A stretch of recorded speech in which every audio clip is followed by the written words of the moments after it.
temos uma pauta médica muito legal. Vamos falar, gente, de uma blogueira, a Mimis, que perdeu 33 quilos em 10 meses. O que será que ela fez? E principalmente, a gente vai falar o quanto que a saúde dela foi modificada com isso. Porque a gente fala em estética, mas a estética tem que ser consequência da boa saúde, né? Não tem como. Hoje vamos conversar, gente, com a Michele Franzoni, que é blogueira. Seja bem-vinda. Tudo bom, Kátia? Muito bem, você? Ótimo. E ela tem uma história de vida parecida com muitas pessoas e que às vezes acham que é difícil de você modificar o que te incomoda. Você chegou a pesar 100 quilos? 100 quilos. Quer ver, gente? Ó, veja a Michele antes e agora. Olha a diferença. Aqui a gente está falando não é só de estética, não, é saúde, né, Michele? Essa aí eu nem tava tão gordinha, sabia, Tinha uma Kátia? maior ainda? Tem. Agora, o que te fez? Você sempre foi uma criança gordinha ou não? Eu nunca tive obesidade antes, até uma certa fase da minha vida. Eu sempre tive problema de peso, efeito sanfona, né? Aquele engorda e emagrece que muitas mulheres têm. E chegou uma época da minha vida, por problemas pessoais, eu engordei muito. Eu engordei mais de 30 quilos em um ano, muito rápido. É muita coisa, hein? E passei 3 anos obesa. Então, nessa fase, foi uma fase muito triste para mim. Eu não me aceitava. Eu acho que a obesidade é um problema de saúde, né? É saúde pública. Que a gente tem que se cuidar por causa da saúde, mas tem um problema de aceitação. Eu não me aceitava, tem pessoas que se aceitam, outras não. Mas deixa eu te perguntar uma coisa. Eu acho que é legal a gente falar sobre isso, porque tem muita gente que pode estar passando pelo mesmo problema. A gente não engorda da noite pro dia. E a gente muitas vezes, quando está num momento difícil, seja emocional, pela vida pessoal ou então pela vida profissional, a gente afoga as mágoas ou tenta afogar as mágoas na comida. Justamente. Você literalmente achava ou buscava uma recompensa como essa. A gente acha que a comida é a válvula de escape para as emoções, né? Eu costumo dizer que a gente não deve alimentar a mente, a gente tem que alimentar o corpo, né? A mente a gente trata com outras coisas. E o que eu fazia era isso, eu tinha alguns problemas e eu comia sem parar. E aí é uma bola de neve, né, Kátia? Porque a gente engorda, come, aí a gente já tá com 2 problemas, né? O problema externo e o excesso de peso. E aí come mais ainda. E vira uma bola de neve e a gente realmente começa a engordar cada vez mais. Mas você comia só coisas erradas?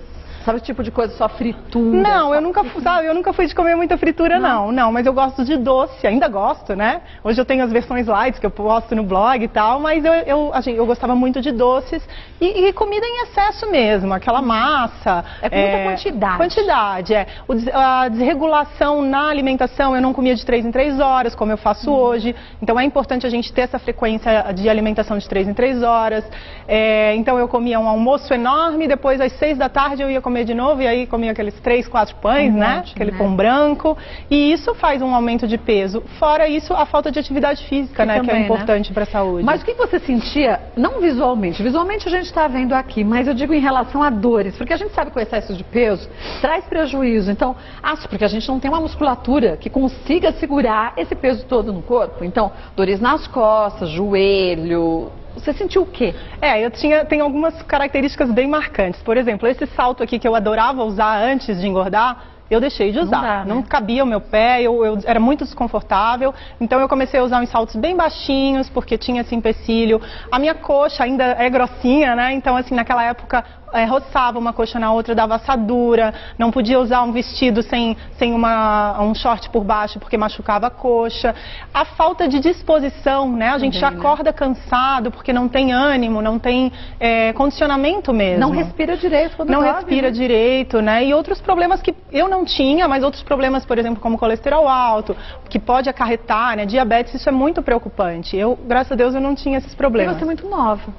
Eu tô com 36 anos e eu sempre costumo falar para as seguidoras do blog que as mulheres acham que depois dos 30 não tem mais solução, né, Kátia? Sempre tem para tudo na vida. Hoje em dia, 30 anos tá começando a vida. Então, eu comecei o meu emagrecimento com 33 anos e é possível. Todo mundo, eu recebo depoimentos também das seguidoras do blog que emagreceram com 40 e poucos anos, 50 anos, então não tem essa desculpa. Mas o que deu esse start para você? Que você falou, bom, já cheguei no meu limite, daqui eu não posso passar. Ou eu mudo a minha atitude e volto a ter, antes de mais nada, saúde, depois felicidade. Porque se a gente está afogando as mágoas em comida, a gente não está feliz. Quer dizer, sempre tem um start, algo que faz você se ligar, cair a ficha e você falar, bom, é hoje. Eu passei esses 3 anos, como eu te falei, muito triste, né? Eu não me aceitava e aquilo me fazia muito mal. Eu me olhava no espelho e dizia, quem que é essa pessoa que está aí? Porque eu não me reconhecia. Você era deprimida? Não. Não era constatado depressão de ter que tratar, mas eu tinha essa infelicidade, essa baixa autoestima, né? Eu não saía mais, eu não queria ver meus amigos, porque eu estava com aquele excesso de peso. E eu passei esses 3 anos, no meio desse processo de 3 anos, eu emagreci 15 quilos uma época. Ah, é? E aí, engordei tudo de novo. E aí, o que eu me toquei? Eu queria emagrecer, eu conseguia emagrecer, né? Se eu tinha emagrecido 15, eu perdia 30, era o que eu pensava. E aí eu disse assim, eu não quero mais, chega e eu queria mudar os meus hábitos, a gente quer ter filhos, né? Eu e meu marido, acho que ano que vem, futuramente. E eu falei assim, eu não quero mais isso, eu não quero que os meus filhos passem por isso. Porque hoje a cultura alimentar é familiar, não adianta. É verdade. Né? A gente vê, os nossos filhos são o que a gente come. É um hábito de família. Porque a gente que ensina a criança a comer. Então eu falei, eu vou ensinar os meus filhos a comer isso, a ter esse problema de peso, a ter problema de saúde futuramente. Eu não quero isso pra eles, né? Então eu resolvi mudar. Então o meu marido também topou essa mudança pra gente pensar não só no meu emagrecimento, né? Não foi um emagrecimento só pensando na estética, claro que a gente sempre quer, né? Mas foi principalmente na saúde e nessa cultura alimentar. Eu quis mudar fazer uma mudança de hábitos para poder ter um exemplo, uma família saudável, né? Eu acho que esse foi o grande clique que eu disse, peraí, eu preciso mudar. E outra coisa, né, Kátia? Eu já emagreci, engordei tanto nessa vida que eu sabia que eu podia perder os 30 quilos. Só que o que ia acontecer? Eu ia engordar de novo. Né? Então ia passar um ano, eu ia engordar novamente, porque eu ia parar de fazer atividade física, eu ia voltar a comer as coisas que eu comia. Eu falei, eu tenho que mudar os meus hábitos para sempre, né? Aqui a gente tem uma mesa com alguns dos alimentos que você partiu, então, desse dia, a rever sua alimentação e chegar ao que você achava que era uma troca justa? É verdade. Então, eu adoro cozinhar. Você gosta de cozinhar? Adoro. A gostar de fazer que tipo de comida antes? Eu gostava de fazer, né? A minha especialidade era bolo de chocolate com cobertura, só que aquele ali, né, já dava uma tremedeira. Já. Então, o que eu fiz? Um dos grandes diferenciais da minha dieta foi esse. Eu falei assim, eu quero mudar.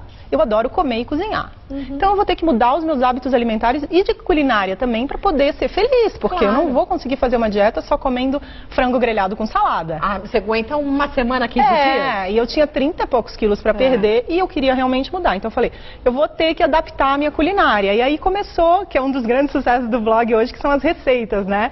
E eu comecei a trocar os alimentos, né? Substituir. Uma das primeiras mudanças que eu digo, que eu acho que todo mundo pode fazer, é trocar o pão branco pelo integral, né? Então, mas isso também não é da noite pro dia que a gente vai achar o pão mais gostoso do mundo, Não, né? E tem dica. Sabia que tem pão integral que não é integral de verdade? Não, é fajuto? É fajuto. Então, peraí que eu já venho, você me contar. Tá bom. Porque essa daí eu já não sabia. Eu leio no rótulo, é integral, pra mim é integral. Bom, vamos aprender então agora a ler rótulo, porque às vezes a gente vê pão integral e a gente compra aquela como sendo uma verdade absoluta. E só olha as calorias, mais nada, né? Então, e aí, como você descobriu que você ficou atenta a quê? É importante a gente olhar os ingredientes que estão nesse rótulo, além de só as calorias, as proteínas, carboidratos, mas principalmente os ingredientes. Porque é ali que vai estar o que tem nesse pão. E a gente tem uma regulação que é feita pela Anvisa que diz que o primeiro ingrediente de qualquer produto é o que tem maior quantidade. É verdade. E aí você vai olhar o pão integral que tem lá na sua casa ou no supermercado e diz lá, farinha enriquecida com ácido fólico. Não é farinha integral. A grande maioria dos pães são assim. Então é uma farinha comum. E aí depois a segunda tem alguns cereais. O que a gente tem que para comprar um verdadeiro pão integral é achar no primeiro ingrediente do rótulo farinha integral ou farinha de centeio, que também é um integral, ou aveia, né, ou quinoa. Então esses ingredientes. Agora se a gente encontra farinha enriquecida com ácido fólico, vamos procurar outra marca farinha que é mais branca com algum ingrediente, com algum cerealzinho. É verdade. Agora, a diferença, não digo só em calorias, mas para a gente também se sentir saciada, entre 2 fatias de pão integral, e aí você faz um patê com ricota, queijo branco, e 2 torradas. Aqui dá muito mais saciedade, pelo menos para mim, do que 2 torradas. A gente tem que pensar nisso também. Tem que pensar nisso. Um dos segredos também que eu fazia, como eu sou grande, eu gosto da comida, né? E quem tá gordinho já tá acostumado com o volume de comida, e a gente diz, agora tem que cortar. É difícil. Então é a gente incrementar né? Aqui eu coloquei nessa receita a beterraba. A beterraba é um vegetal, tem poucas calorias, então a gente incrementa aquele sanduíche com os vegetais, né? Por exemplo, frango xadrez, né? A gente enche de cenoura, cebola, pimentão, e aí acaba ficando menos calórico e dá um sabor, né? É uma delícia. E tudo na vida é um hábito. Tudo é um hábito. É claro que na primeira semana você vai pensar naquela pizza de mussarela, cheia de mussarela, que você levanta e escorre a mussarela. Você vai ficar com a boca salivando, vai te dar apetite. Mas daqui a pouco você olha para uma torrada, um lanche desse, você também vai se sentir encantada. É, né? Verdade. Eu costumo dizer também assim, as pessoas falam, mas tu gosta mesmo do queijo cottage, da ricota? Eu aprendi a gostar. Claro que antes eu comprava, esses dias fui na feira, olhei o queijo lá, eu comprava sem brincadeira, toda semana um pedaço de queijo do colono desse tamanho. E comia o tal do queijo. Calórico pra caramba. E eu substituí pelo cottage, às vezes não é no primeiro momento, sabe? Eu dizia assim, eu não vou tirar o meu queijinho, uma fatia eu vou comer. Depois eu fui substituindo pelo um queijo mais magro. Então a gente também não pode ser radical e dizer agora eu vou cortar tudo. Porque aí a gente não aguenta, pira, né? Mas aí cortando, por exemplo, o açúcar, você disse que era formiguinha. Isso. E a gente substituindo por uma fruta... É uma ótima solução. E daqui a pouco você já perdeu vontade de comer aquele açúcar, né? O açúcar, sabe, pessoalmente, pra mim é um hábito também. Quando eu como um doce, no outro dia eu tenho, não sei se é assim, eu tenho vontade de comer doce. Aí no outro dia eu quero mais doce. Isso é chocolate. E aí quando eu tô sem comer, no outro dia eu tenho aquela síndrome de abstinência, depois vai passando. Dá irritação, gente. Não é? Parece que o coração dispara. Isso não deixa de ser um vício, sabia? É o açúcar. Eu sentia muito isso. E então a gente substitui pela fruta, por versões também mais saudáveis, né? Tem várias receitas legais que dá pra fazer. Com base de iogurte. Adoro iogurte, muito bom, muito bom. Então com fruta, com gelatina, e com cacau em pó é maravilhoso, é super saudável, né? A gente não precisa botar açúcar em tudo, né? Usar a farinha integral ou a farinha de arroz para quem é intolerante, né? Farinha de coco, tem tantas coisas. Sabe outra dica legal também? Que quando eu comecei a dieta, a minha casa era toda cheia de alimento gordinho, né? Então eu separei um canto na minha casa para fazer um cantinho saudável. Então eu tenho uma prateleira no armário e ali eu ia na loja de produtos naturais e comprava castanha. Isso aqui é ótimo, sabe, Kátia? Pra gente comer no lanche, porque dá pra levar na bolsa. Dá pra levar pra tudo quanto é lugar, no trabalho. Então eu tinha lá uma caixinha com uma vasilhinha com castanhas, outra vasilhinha com chia, outra vasilhinha com a farinha tal. Então, mas isso que você falou é legal. Por quê? Porque a gente tem que deixar, gente, de uma forma que você enxergue quando você abre o armário. Isso aí. Porque a gente enfia naqueles postos, você põe lá no fundo do armário, essas coisas, mas na frente a bolacha recheada. Aí não dá. E aí o meu armário de gordinha é lá em cima. Esses dias meu marido falou, o que a gente vai fazer com aquelas comidas lá? Eu disse, não sei, tá vencendo. Porque a gente perde o hábito de comer. Hábito, e hoje a minha casa é toda cheia de coisas saudáveis, inverteu. E o meu armário de coisas gordinhas tá lá em cima. Mas vocês nem abrem mais. Nem abrem. Mas teu marido entrou nesse processo, porque isso é importante. Porque não adianta você querer fazer uma mudança radical como essa e a outra pessoa ficar... Olha, o chocolate que você mais gosta. E comendo aquilo na sua frente. Difícil. Claro que isso não quer dizer que você não tenha força de vontade para combater, mas quando você tem outra pessoa como aliada, isso também favorece. Com certeza. Quero saber como você convenceu ele. Por isso, já. Tá bom, vamos lá. Me conta. Olha, porque não é simples, viu, gente? Requer muita dedicação. Eu vi essa frase há uns anos atrás, é muito verdade. Nada cai do céu, nada vem de repente na sua vida, é tudo uma grande conquista. Mas como que você convenceu o seu marido? Porque seu marido, pelo visto, vem curtir e ele uma magro. baboseira. Ele é magro? Magro de ruim, sabe aquele que dá raiva? Mas tem gente que come. Se eu engordasse tudo que eu como, eu seria maior Eu sou dessa. Então, era esse processo. E é uma das maiores reclamações que eu recebo das leitoras do blog. Por quê? Porque a família é preciso ajudar. Né? E outra coisa que foi a minha proposta, que foi realmente mudar hábitos. Então eu falei pra ele, vamos mudar? Tu não precisa fazer dieta e comer pouco, mas vamos ter alimento, melhor, né? As meninas falam assim pra mim, mas como é que eu vou tirar a bolacha recheada do meu filho, o leite condensado, o chocolate? Então assim, gente, o filho não precisa comer tudo isso todos os dias. E outra, quando a gente não tem em casa, você não vai sair para ir pro supermercado só pra comprar uma bolacha, vai. Por que ela tem que mudar os hábitos e as outras pessoas têm que comer, né? Mas besteira. Usa criatividade, faz receitas bem gostosas e mais leves. Com certeza, tem várias receitas no blog de bolo, de banana, pão de mel maravilhoso com chocolate amargo. E é isso que as pessoas têm que entender, né? Mudar o processo na família. E a quantidade, porque também não adianta você fazer uma receita light e comer uma bandeja inteira. Também não adianta, que nem as frutas, né? A gente diz, fruta é saudável, vou comer 10. Não pode? Não, gente, é uma porção. Tem que comer direitinho. Então isso é importante, é pensar nessa proposta de mudança familiar, né? A obesidade verdade, não é um problema de estética, é saúde. Então, comer mal vai gerar algum problema de saúde no futuro. E quanto mais cedo a gente começa a mudar esses hábitos, melhor. Isso não quer dizer que você nunca vai comer algo errado. Eu como também minhas bobagens, né? Claro. As pessoas acham, mas você não come bobagem, não come chocolate nunca. Eu digo assim, claro que eu como. Mas antes, Cátia, eu comia chocolate todo dia. Hoje você come? Hoje eu como no final de semana, numa festa, né? Ou eu faço uma versão mais saudável, com cacau. Então, isso que as pessoas têm que entender. Eu gosto de fazer uma brincadeira dizendo assim, a gente adora viajar, né? Eu adoro. Oh, uma delícia, né? A gente adora namorar também, né? Também é a gente adora ficar no sofá. Só que a gente não faz isso o dia todo, né? Não dá pra viajar o dia todo, não dá pra namorar todo dia. Então, por que a gente tem que comer bobagem todo dia? Mas você sabe que depois que a gente muda o hábito, a gente tenta comer o que a gente comia, a gente não consegue. E passa mal, às vezes. Passa mal. A gordura às vezes me faz mal. Você pega aquele chocolate, aquele naco que você comia antigamente, você vai comer hoje? Não dá mais. Não dá mais. Isso mostra como aquilo não era muito... É verdade. Eu até vou te propor o seguinte, você podia ensinar a gente um dia desses a fazer uma receita, Com certeza, vamos. Pra gente começar, gente, a ter um conceito diferente.